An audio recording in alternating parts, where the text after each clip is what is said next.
Vamos dar continuidade. Nós estamos estudando o capítulo 9, que trata da conquista da consciência. E Joana vai nos falar nesse tema que nós estamos estudando, da consciência plena. Então, ela nos diz que quando nós atingimos esse estágio de consciência plena, termina a nossa jornada terrestre. Então, é aquele momento em que o espírito não precisa mais reencarnar. E é neste ápice que nós vamos atingir o Cristo cósmico. E vamos entender direitinho, quando chegarmos lá, como é que funciona o universo com suas leis. Porque, por enquanto, nós ainda temos muito limites. Nosso espírito ainda tem muito limite, é muito limitado. Nós somos ainda imperfeitos. Mas nós vamos chegar nesse patamar que o Cristo chegou ao reunir todas as experiências que ele já passou e que nós vamos ter que passar para chegar até o estágio que ele chegou. Então, é nesse estágio de consciência plena, ela nos diz que o amor desabrocha com toda a sua força, dominando todas as nossas emoções. Então, nós não vamos mais ser comandados pelas emoções quando nós atingirmos esse estágio que Jesus atingiu. Então, nós estaremos transcendendo o ego e fazendo a ponte para o self.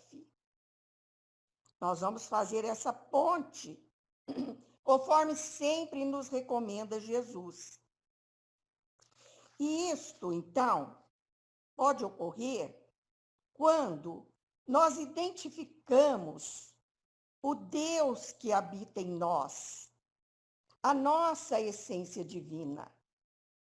Então, nós temos que entrar em contato com a nossa essência divina. E esse processo ele é relacional.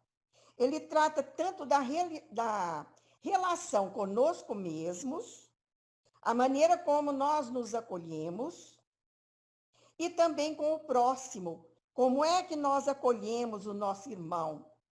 Como a Nara lembrou aí na prece, dessa relação com o próximo, dessa aplicabilidade desses conhecimentos, é que nós vamos sair vitoriosos sobre nós mesmos. Porque, por enquanto, nós estamos em estudo, mas ainda não conseguimos aplicar isso na prática plenamente. Nós podemos aplicar em parte, mas plenamente ainda não. Senão, nós já teríamos atingido o estágio de consciência plena. Então, quando nós identificamos essa essência divina em nós e identificamos a mesma essência no outro, as diferenças desaparecem. Porque nós vamos ver que somos iguais, somos unos, temos singularidades, mas em essência nós somos iguais. Nós temos a mesma essência divina. Fomos criados pelo mesmo Pai, à sua imagem e semelhança. Como diz Jung, imago Dei, é a imagem de Deus. Fomos criados à sua imagem e semelhança. Jung usa o termo imago Dei. E nós só vamos conseguir elaborar tudo isso quando chegarmos ao estado de consciência plena. E ela fala ainda que, durante essa jornada ainda terrestre, nós podemos atingir o estado luminoso, relativo, porque de consciência plena, só Jesus que já atingiu, né? Relativo a Deus, porque a perfeição de Jesus, como espírito puro, é uma perfeição relativa, e absoluto só Deus. Então, atingido esse estágio de iluminação interior, nós já não mais precisamos reencarnar, diz ela. Mas surgirão novos ciclos. Novos ciclos se iniciarão numa evolução transcendental, acima dos limites do ego, porque aí não precisaríamos mais do ego, da personalidade. Já teremos aberto mão desse ego. Assim, nós vamos percebendo que o corpo material é finito. Apenas o espírito é imortal. Nós entenderemos plenamente que a vida não se inicia no berço e nem termina no túmulo.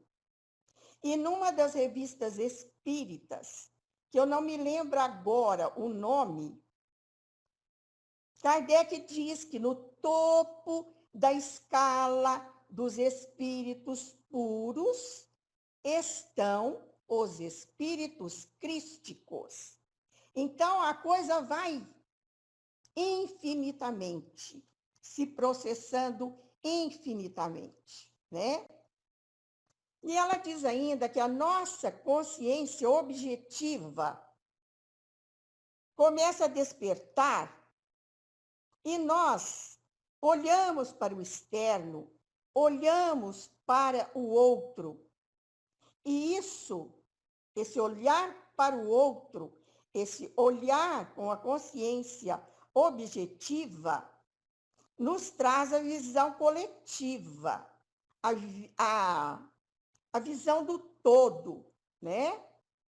Como quem olha do alto, como quem olha do topo de uma montanha e consegue avistar, abarcar tudo, abarcar o povo, o todo, aliás.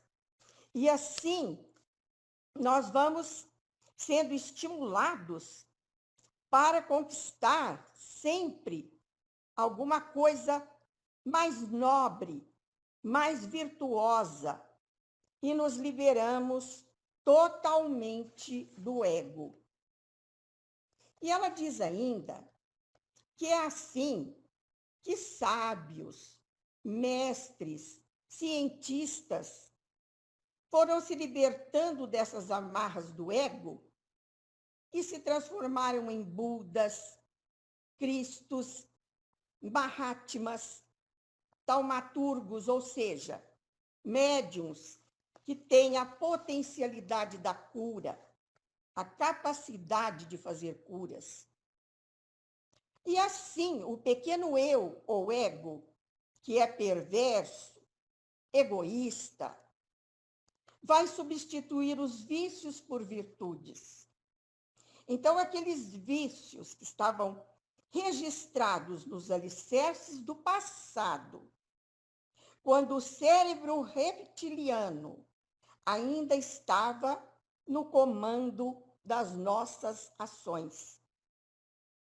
Porque à medida que nós fomos evoluindo,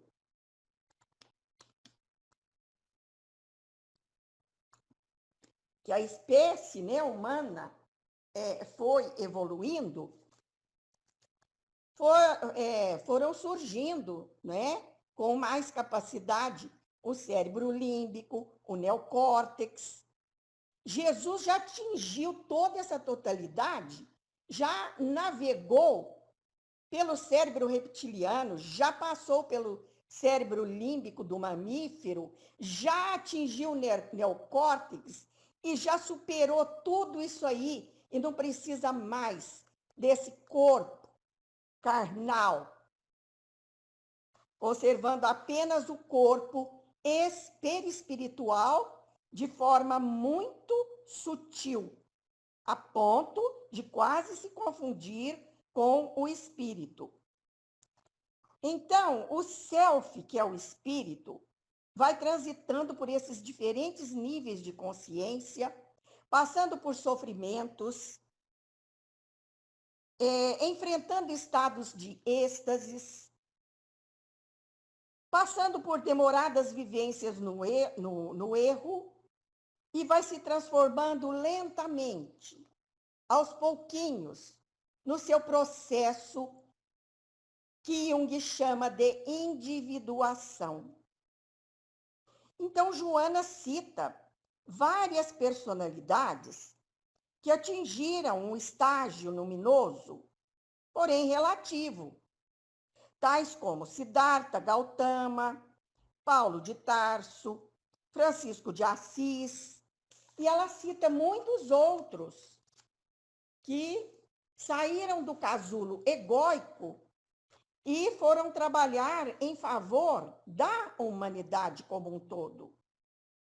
Então, Joana, em sua obra Triunfo Pessoal, no capítulo 11, quando aborda o processo de individuação, ela fala sobre esse estado luminoso. Essa obra de Joana, nós estudamos presencialmente lá no Luz e Amor entre 2017 e 2018. E eu guardei muito bem esse estado luminoso. Me chamou a atenção. E é muito interessante. Agora, de onde foi que Jung se inspirou para usar esse termo luminoso, que Joana de Ângeles também usa, porque ela se baseia muito em Jung, em outros, mas também, principalmente em Jung. Ele foi buscar, como eu disse no estudo passado, em Rudolf Otto, e isso está muito bem claro neste livro aqui, olha, de Joana, Triunfo Pessoal. Então, eu me lembrava bem que ela citou o Rudolf Otto. Rudolf Otto foi um teólogo protestante, alemão, foi político, atuou na política alemã, certo? E ele escreveu um livro chamado O Sagrado. E nesse seu livro, ele fala dessas experiências luminosas. E Jung, ao entrar em contato lendo este livro, passou a usar o termo luminoso em sua teoria, ao elaborar a sua teoria sobre o psiquismo humano. Então, esse termo luminoso tem essa origem aí, né?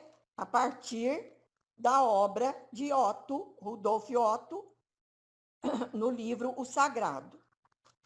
E essas experiências luminosas, para Jung, fazem parte do processo de individuação. E nós sabemos que o processo de individuação, de evolução espiritual, é bem lento. No decorrer da nossa história, da nossa trajetória aqui na Terra. Agora, qualquer pessoa pode passar por uma experiência luminosa, sem ser um espírito de luz, mesmo sendo um espírito imperfeito. Se eu disser para vocês que eu já tive várias experiências luminosas e que vocês também devem ter tido, vocês não vão pensar que eu sou um espírito iluminado. Vocês sabem, estão cansados de saber, e eu também, que eu sou um espírito imperfeito. Eu sou como aquele verme que Joana cita aqui, ó, comendo a goiabinha, que de vez em quando levanta aquela cabecinha com a pontinha preta para olhar um pouquinho além da goiaba, né? Então, estou ainda rastejando.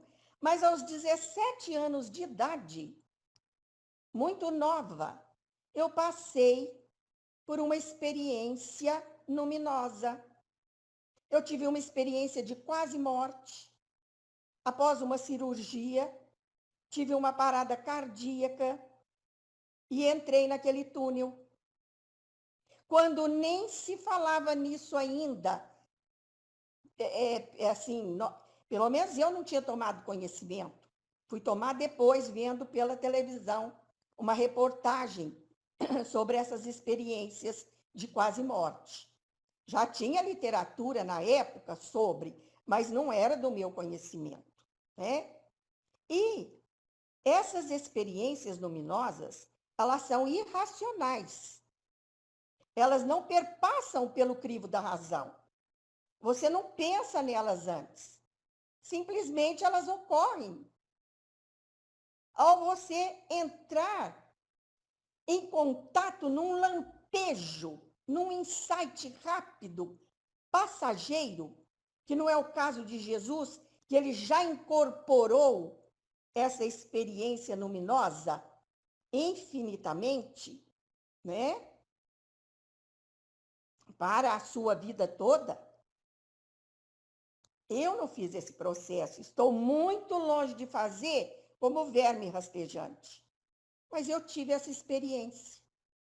É uma experiência que envolve emoção, sentimento. Ela não passa pelo racional. Existem outras experiências. Um médium, quando ele entra num determinado estado de transe, ele passa por uma experiência luminosa. Ele vai além, ele extrapola o seu ego. E ele sente que existe algo muito superior a ele.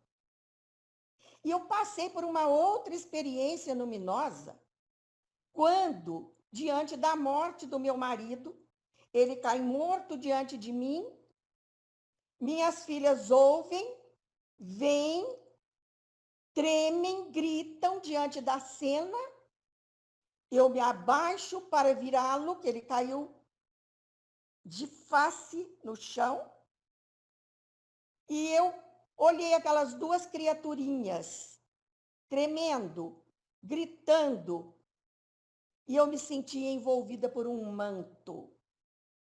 E senti mesmo algo superior a mim me acolheu naquele momento, me abrigou, me envolveu com o seu manto de amor, de ternura, de carinho. E eu tive forças ali naquele momento para reagir àquela situação e tomar as devidas providências. Então, são experiências assim que basta nós observarmos bem. Podemos ter uma experiência luminosa ao admirar um pôr do sol, um nascer do sol, uma flor que desabrocha, em lampejos, simples lampejos, como para nos alertar: olha, existe algo superior aí em você e fora de você, muito além de você, que transcende esse seu pequeno eu egoísta, voltado apenas para as coisas da matéria.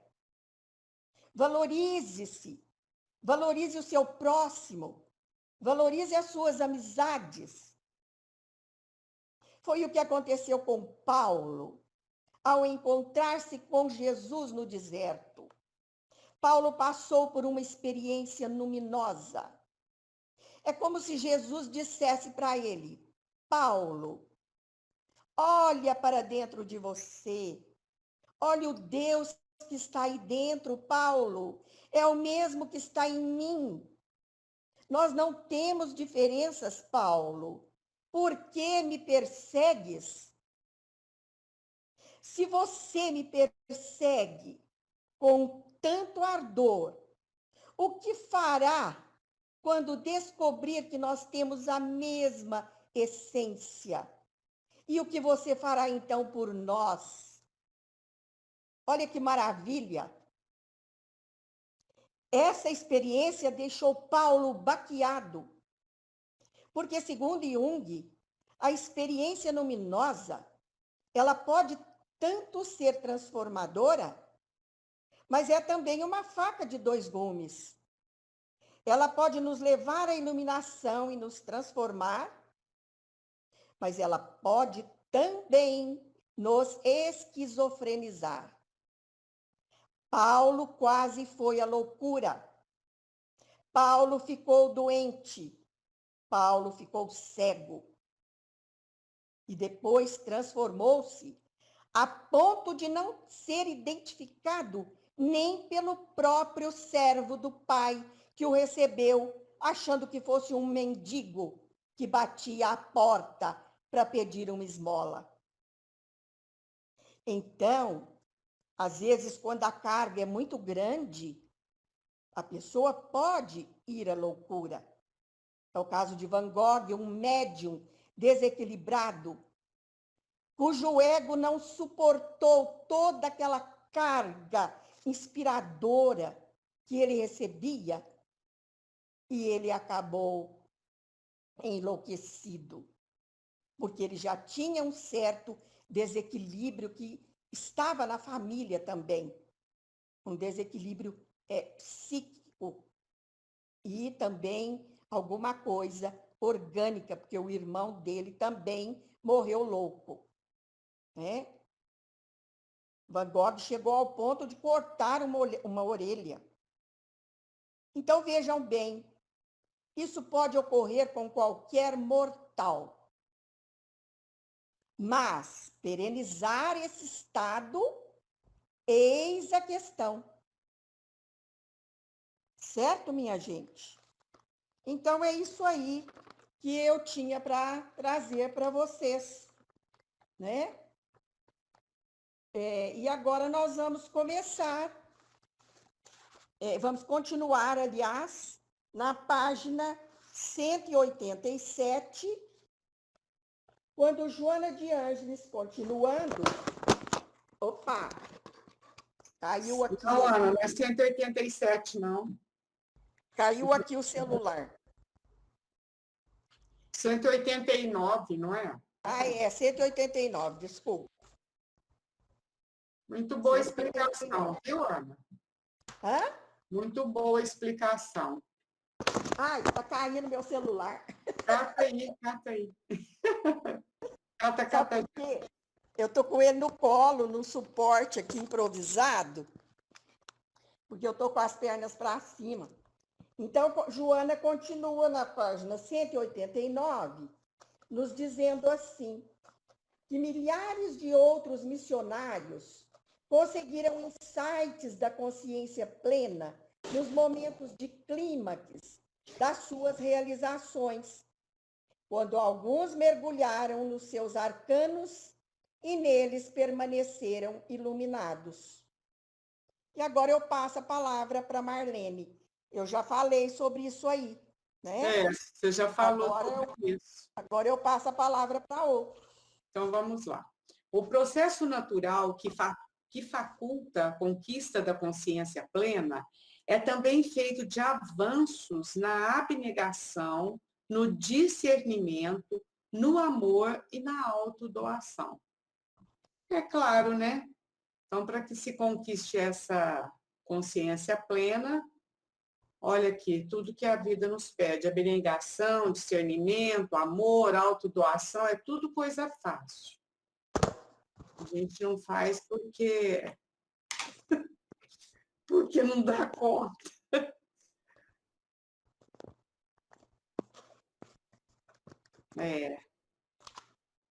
A saída é sempre essa, né, gente? Amor, abnegação. Ô, Nara, continua aí. Vou seguir a ordem aqui da... Então, vamos. Todos os seres humanos marcham inexoravelmente para essa conquista, que deve ser o objetivo do processo evolutivo no qual se encontram incursos. Então, se alguns já alcançaram, se alguns tiveram essas experiências, na realidade, todos nós marchamos para esse fim, O determinismo da evolução, ele é para todas as criaturas. Então, olha lá, todos os seres humanos marcham inexoravelmente para essa conquista. E quando nós nos rebelamos, não queremos nos manter ainda, vamos dizer, né, teimosos no erro, na dificuldade, Deus tem os mecanismos para nos impulsionar. Porque ele sabe que é tão bom para nós, que é tão importante para o espírito essa conquista, que é uma felicidade, assim, que nós ainda, creio eu, não somos capazes de avaliar. E olha lá, que deve ser o objetivo do processo evolutivo, no qual todos nós estamos em cursos. Então, todos nós fazemos parte desse processo evolutivo, e é o ponto final, né, de toda criatura humana. E hoje eu estava me lembrando de umas coisas, a gente fica pensando, né? Porque eu ouvi uma palestra sobre o bem e tal, e eu lembro que o doutor Novelino falava assim, é tão bom ser bom, que se o malandro soubesse como é bom ser bom, ele ia ser bom por malandragem. Ele brincava, né, o doutor? Porque nos traz tanto bem que aí nós ia ser por interesse, né? Assim, o malandro, ele quis dizer. Então é isso, gente. Todos nós vamos chegar lá. E às vezes com um sofrimento maior, mais demoradamente, mas todos vamos chegar. É o objetivo divino para o ser espiritual. Eu acho que esse parágrafo está falando isso. É mesmo, o doutor falava assim, né? É isso mesmo. Ô, Gleide, continua aí, então. Marleninha, Oi, posso amor. perguntar uma coisa antes? No que a Ana estava comentando, ao se atingir a consciência plena, não se reencarna mais, mas começa uma evolução em outro aspecto.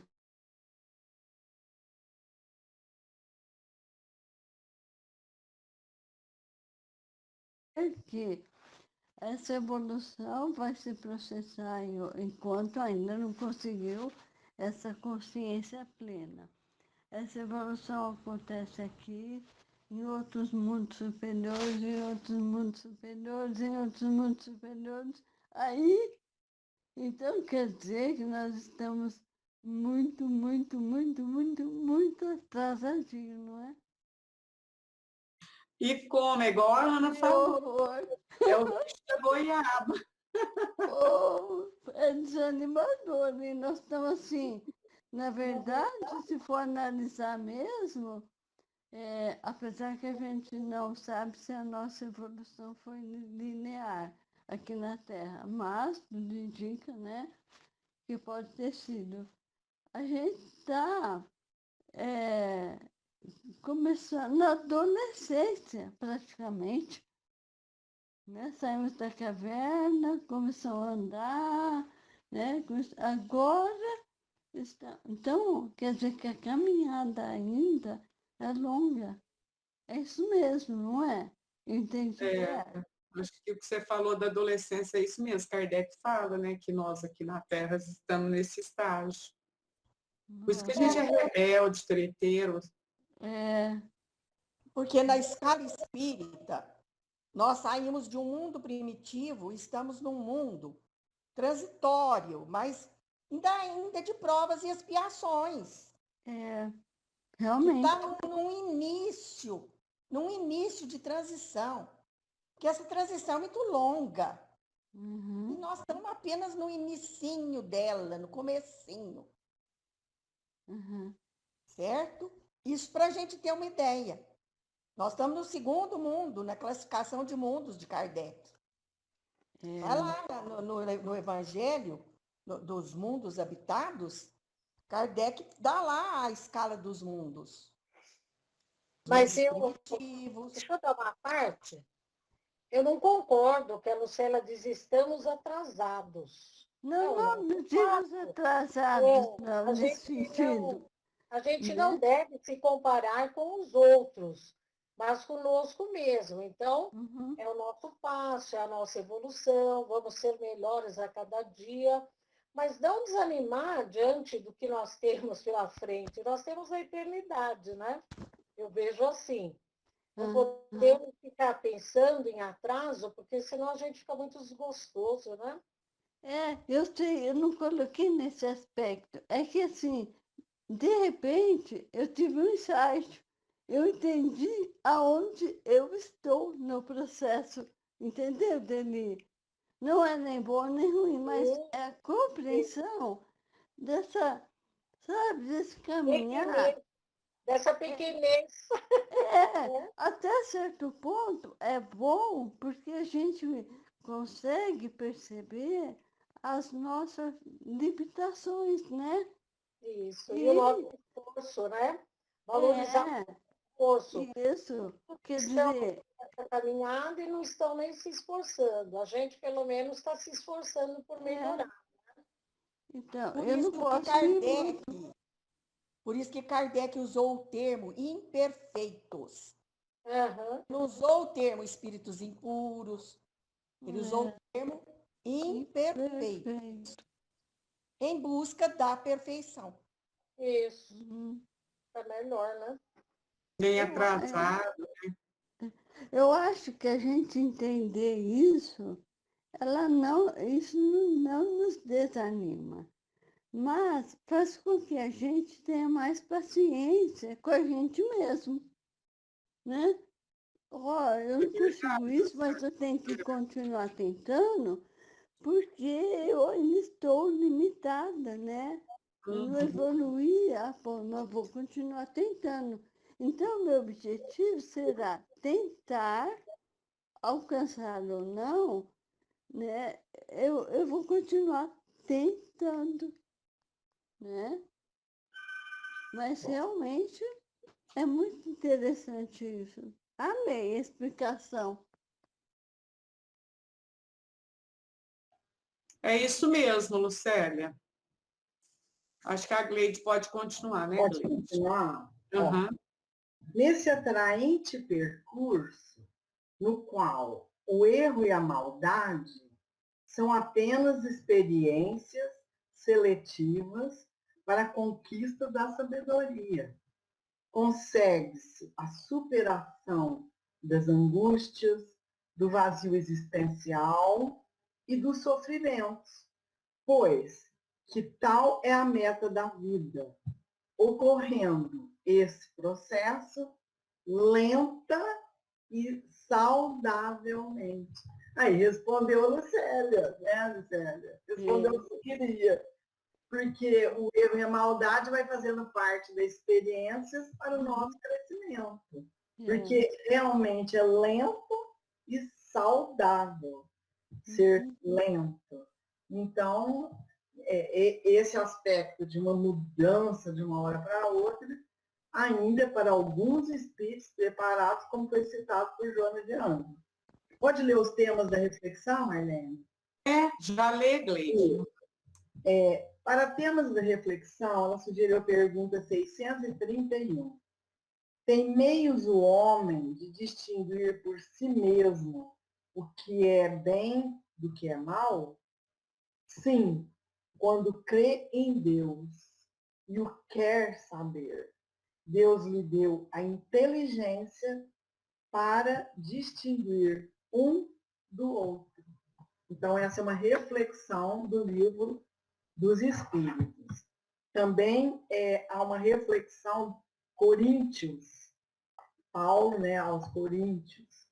Pelo contrário, rejeitamos as coisas ocultas, que são vergonhosas, não andando com astúcia, nem adulterando a palavra de Deus, mas pela manifestação da verdade, nós nos recomendamos à consciência de todos os homens diante de Deus. Então, aí tem um livro dos Espíritos e tem Paulo aos Coríntios, né? Sobre a verdade e a consciência. nos alertando sobre a verdade e a consciência, para que a gente não rejeite aquilo que ainda a gente não alcança, ou seja, as coisas ocultas. Então, são reflexões. Se alguém quiser ainda fazer alguma reflexão sobre isso, porque vai passar agora o outro capítulo, né? Então, fica Eu só quero completar, Gleide, que para Jung, esse inconsciente é justamente esse Deus que é desconhecido e que nós temos que procurar conhecer e entrar em contato com ele, seja pela religião, seja ela qual for, seja pela religiosidade, que é a espiritualidade, que é essa nossa conexão com a essência divina que está em tudo, inclusive em nós. Muito interessante, né? As colocações que Jung faz a esse respeito. Então, para ele, esse inconsciente, esse desconhecido, é o próprio Deus que habita em nós.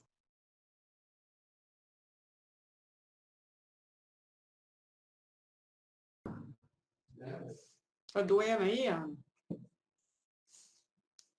Tá fechado. Seu microfone está fechado. A hora que vou mexer, dói. Aí eu faço as caretinhas. Ana, lembra que você vai trazer para nós do André Luiz, a Casa Mental? Casa Mental. Mas aí fica para a semana que vem. Você não acha melhor terminar primeiro o livro que está perto? Terminar o livro.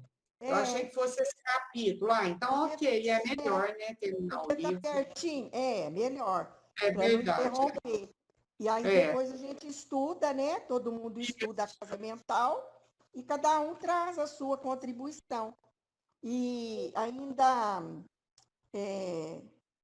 continuando aqui sobre Jung e sobre o luminoso, Joana Dias vem nos falando nesse luminoso, nesse estado luminoso, desde outras obras para trás, que nós já estudamos. E ela vai continuar. No próximo, Em Busca da Verdade, ela vai continuar abordando. E dizem aqueles estudiosos de Joana de Ângeles que ela vai, nessas últimas séries finais, abordar muito esse tema sobre o luminoso. Ana, Oi. Nesse tema luminoso, eu posso aqui citar alguns pintores, músicos, né? Então, quando vou pegar uma música, né? Quando a gente ouve uma música que ela transcende, que a gente percebe que é uma coisa assim, né? Fantástica. No caso, esse músico teve esse momento luminoso. Ele transcendeu a consciência. Ela então, cita, inclusive, Handel, quando compõe Aleluia. Bach. O Íris. Gounod, Ave Maria. Jesus, a Alegria dos Homens, é do Bach? Isso é com o Íris. O Íris é músico, ele sabe. A Nara também, né? A Nara também. Eu acho que é, sim. A Nara confirma aí, mas eu acho que é dele. Jesus, a Alegria dos Homens, a coisa mais linda. O Tonho está falando que é de Handel.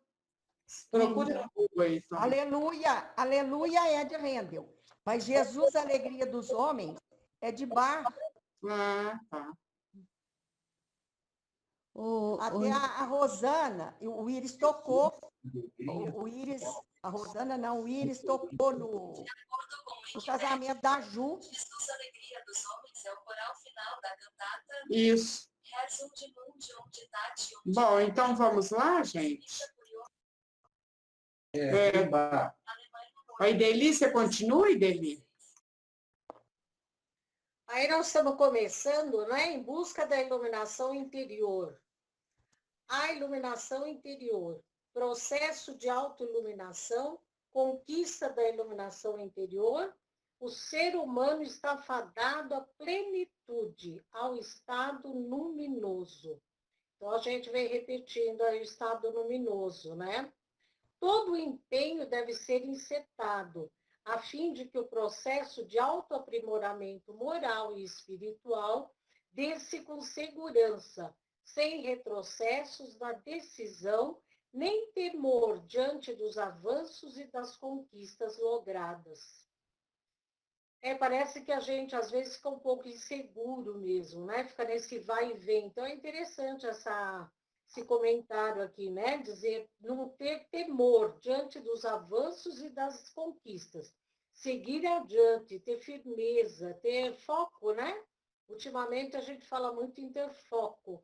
Então, realmente, aí deve ser para se empenhar, para conseguir seguir adiante. Muito bom. Como diz a música lá, tocando em frente. Isso mesmo. Devagar, mas tocando em frente. Isso mesmo.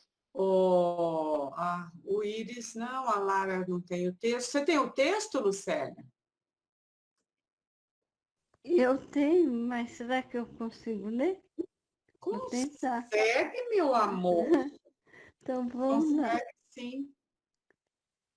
Remanescente das heranças ancestrais, a sua marcha ascensional é feita de vitórias do self sobre a sombra densa que lhe dificulta o discernimento ou vincula aos hábitos doentios que deve superar, mediante a instalação de outros de ordem saudável, no que se tornarão mais fáceis os passos no rumo do futuro.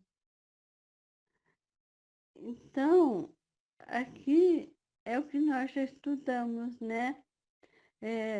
Esses vícios que nós herdamos, eles têm que ser combatidos um a um, que são hábitos, né, doentios, e devem ser substituídos por hábitos saudáveis.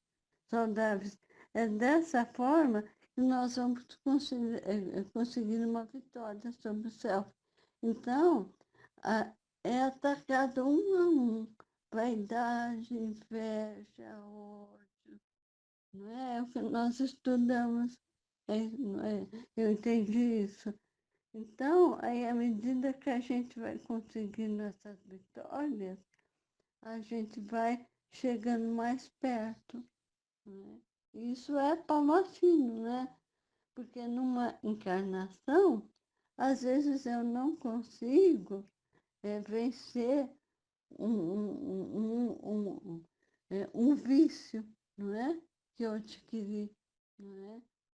Inclusive, eu acho que eu posso incluir nisso uma pessoa que a gente considera doente, o psicopata. Quantas encarnações ele tem que ter até ele conseguir se desvincular desse vício? Não é? Ele tem consciência de que ele tem que progredir, vem, tenta, não consegue. É igual uma pessoa tentando deixar de fumar, beber, usar droga, né? Então, eu gostei disso porque eu sempre me perguntava como que essas pessoas que tinham certa consciência dos atos, porque embora faça isso porque não tem empatia, ela sabe que é errado, não é? É igual beber, sabe que é errado, mas bebe até um alcoólico, por exemplo. É isso mesmo, não é? Eu entendi corretamente? É isso mesmo.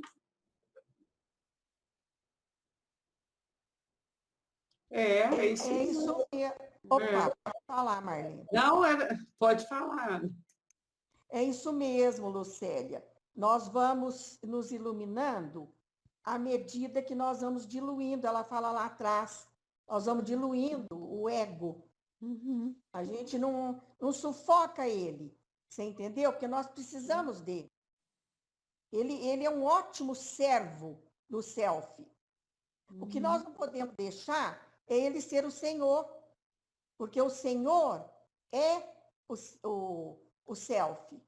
Uhum. É ele que tem que dominar tudo. E nós deixamos o ego falar mais alto. O ego grita. Ele é um ótimo servo, mas um péssimo patrão, segundo Joana de Ângeles. Certo? Ele é péssimo patrão. Como patrão, ele não serve. Quem serve como patrão é o espírito, é ele que tem que estar no comando. Uhum. Quando nós vamos diluindo esse ego, nós vamos abrindo mão das coisas materiais, vamos valorizando mais aquilo que é necessário, valorizando mais as pessoas, valorizando mais a nossa família, os nossos amigos, as nossas amizades, certo? Valorizando tudo aquilo que é essencial. E vamos, aos poucos, substituindo aqueles vícios que estão arraigados lá no reptiliano, lá nos nossos instintos, por virtudes, certo? Adquirindo patamares mais virtuosos, com sentimentos mais nobres, e nos escapando das emoções mais fortes e purificando, quintessenciando o sentimento que será transformado em amor. É correto dizer que a gente vai controlando as paixões? É quando você deixa o self ser o senhor, você tem maior controle, né? Das paixões, que são as emoções. Então é certo, né? É certo. Entendi. Perfeito. Linda explicação dela.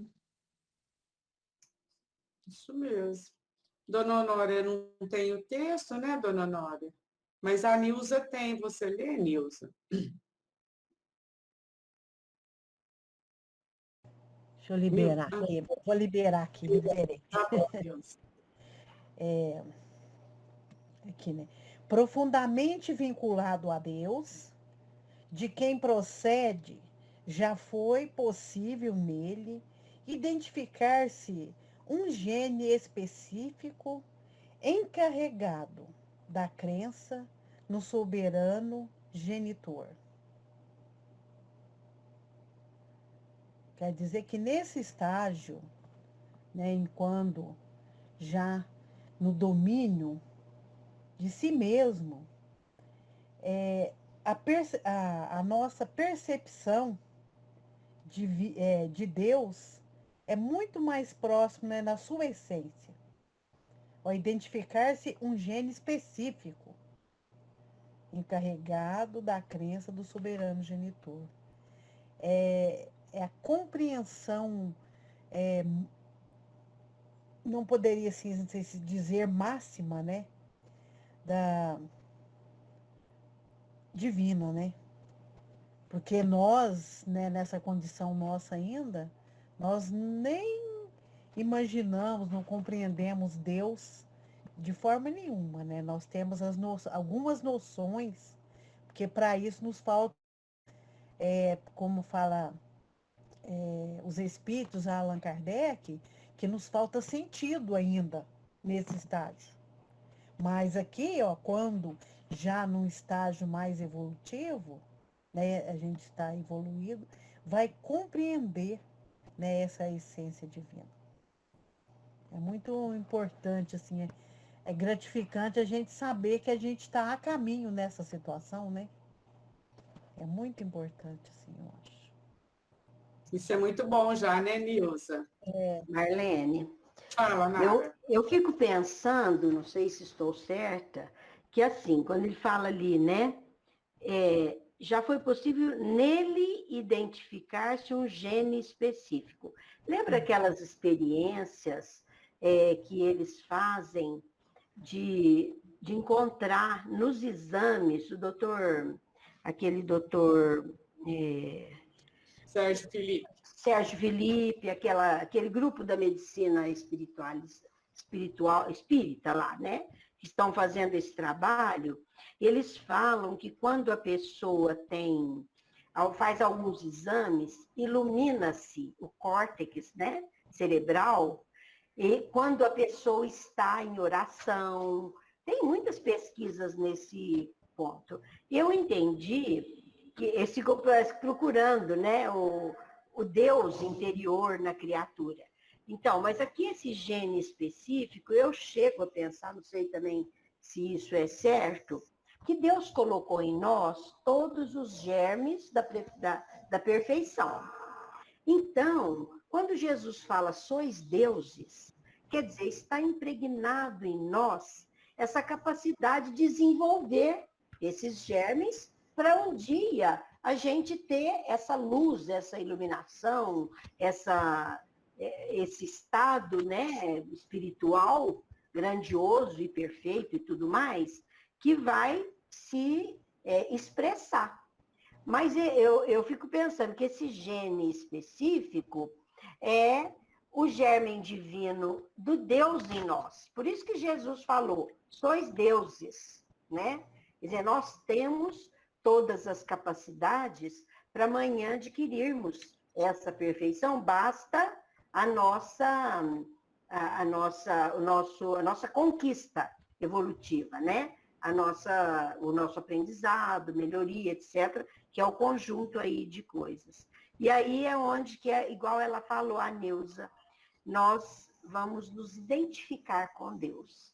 E como já foi falado, não vamos ser Deus. Jesus falou, sois deuses, não vamos ser Deus. Deus é absoluto e tudo. Mas nós vamos ter a perfeita sintonia com Ele, que é aquilo que Jesus falou.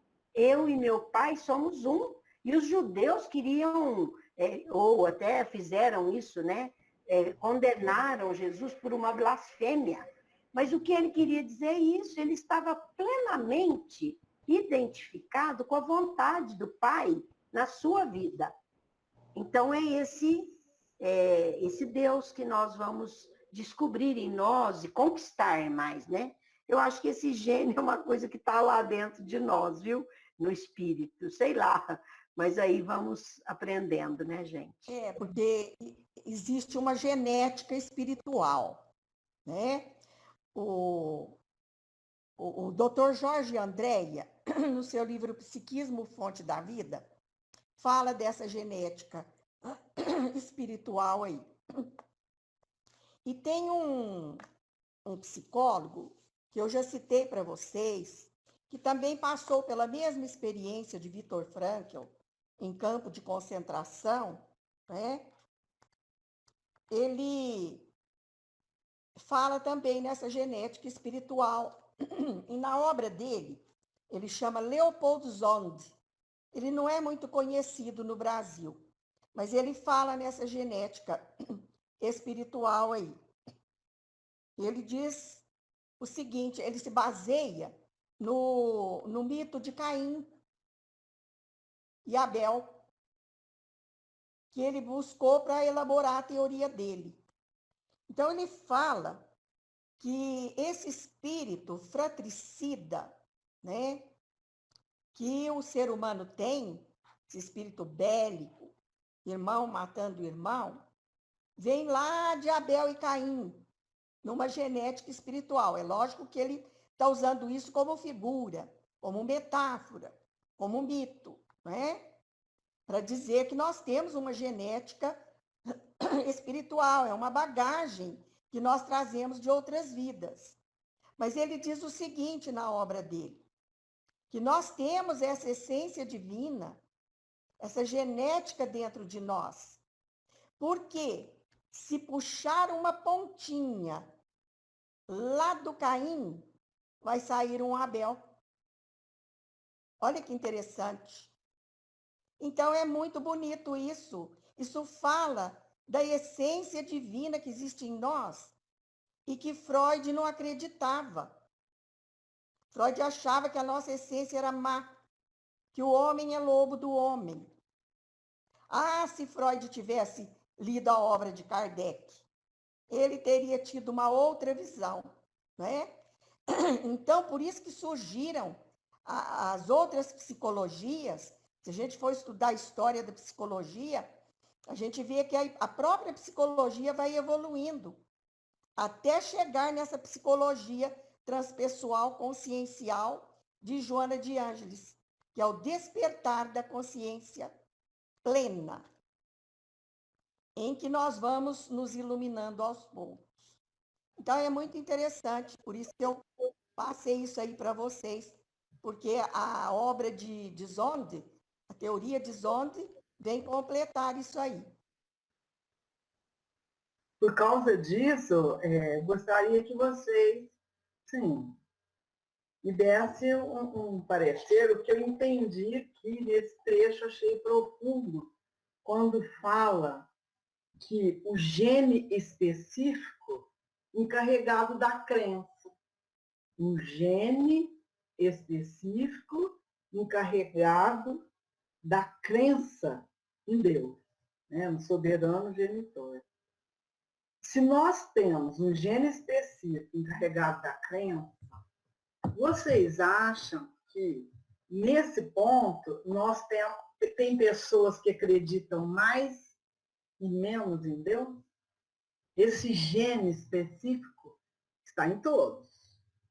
Mas em alguns, esse acreditar, essa crença em Deus, em algumas pessoas, é bem definido, é mais sólido, em outras é menos. O que vocês acham? Eu estou fazendo essa pergunta porque me veio essa pergunta.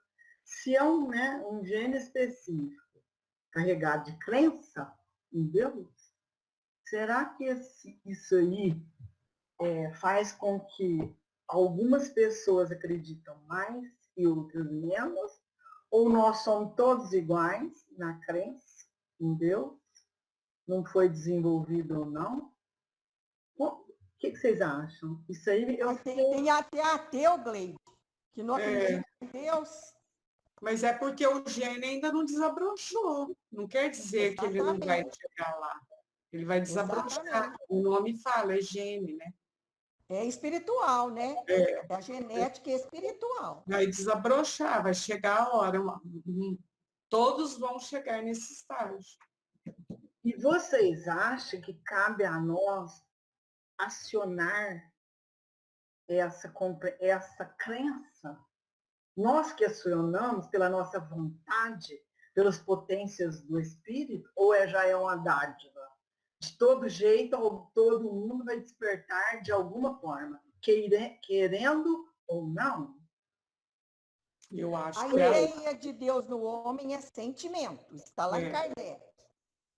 O Gleide, sentimento. E o sentimento, ele vai despertando à medida que vamos tendo essas experiências luminosas. Acredito eu. Você vai tendo de experiência em experiência até chegar à consciência plena. O Gleide, eu penso assim, não sei também se estou certa, né? Lembra quando eles falam assim, você acredita em Deus? O Herculano que faz esse argumento. Você acredita em Deus porque alguém te ensinou ou foi um sentimento que veio assim com você? Aí o Herculano, ele defende naquele livro Concepção de Deus, ele fala assim que não, nós temos esse sentimento inato. Por quê? Até os povos selvagens, eles não tinham a consciência desse Deus que hoje nós estamos quase conquistando, né? Desse Deus, essa concepção mais lógica, mais racional desse Deus. E ainda não sabemos nada.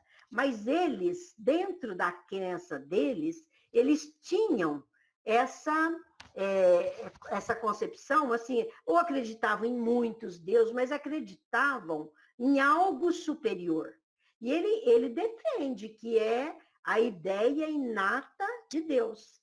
Então, eu acredito que esse gene específico é esse sentimento que a criatura tem, porque ele foi criado por Deus, de um ser que o criou, né? de um ser que está acima, que é superior. Eu acho assim. Agora, como a Marlene falou, nós vamos desenvolver todas essas potencialidades para a lógica, para a razão, etc., mas vamos desenvolvendo aos poucos. Então, eu acredito que até quem fala assim, eu sou ateu, não acredito em Deus, ele bloqueia esse sentimento que ele possui por orgulho, por ignorância e tudo, mas está lá, viu? Não tem como negar, não. Não, esse conceito é muito importante para nós evangelizadores, porque nós somos, basicamente, os professores do Espírito. E o desenvolvimento da crença em Deus faz parte, assim, do nosso esforço de conduzir esse despertar da consciência.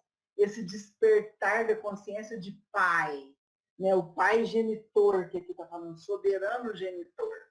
Então, é bom que a gente entenda muito bem, né, como fazer isso, e nós, primeiramente, claro, né, se você não, você tem esses bloqueios ainda da crença no Pai soberano, pode dificultar esse desenvolvimento até no outro, porque aí é uma coisa, por isso que os estágios diferentes da crença têm que ser respeitados, porque até hoje nós estamos discutindo isso, porque a minha irmã estava falando que por ela reunia a família, já tomou a primeira dose da vacina e reunia a família. E o meu cunhado falou que de jeito nenhum, só a hora que ele tomar a segunda dose, uma coisa assim, né? E a minha irmã aí falou assim, ai, por mim eu quero ver o netinho dela ligando, pela presença dela.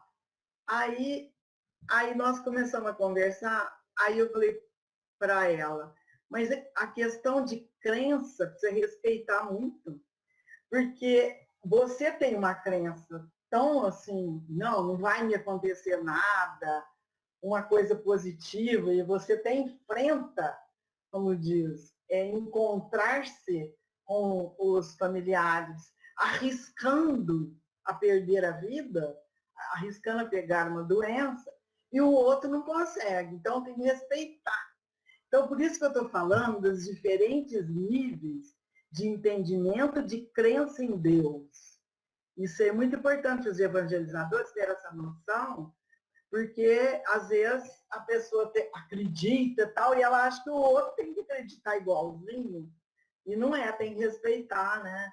Por isso que eu estou colocando esse assunto, porque são vivências, a gente está vivenciando isso, crença em Deus, crença no Pai, crença nas religiões, são individuais, são sempre uma coisa individual, cada um tem a sua crença em determinado nível.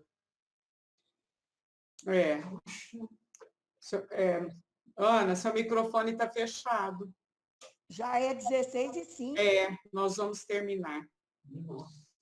Eu acho que vou fazer a oração, acho que a gente já faz isso como evangelizador naturalmente, não é com a intenção de despertar o Deus, porque isso, se é genético, vai acontecer da própria pessoa, né? Mas se você desenvolve sentimento, isso vai acontecer naturalmente. Então, muito obrigada, hein, gente, a todos os corações presentes, amigos, que a gente possa ter um bom final de semana, né? Que Cristo esteja sempre conosco, numa visão extremamente espiritualizada, né? Sem os atavismos do passado. E que Jesus abençoe a todos nós e até quinta que vem, se Deus quiser. Mas hoje à noite tem a palestra do Caio, né, Tony? Tem, a porta é estreita. A porta é estreita, gente. A porta é estreita e bem estreita.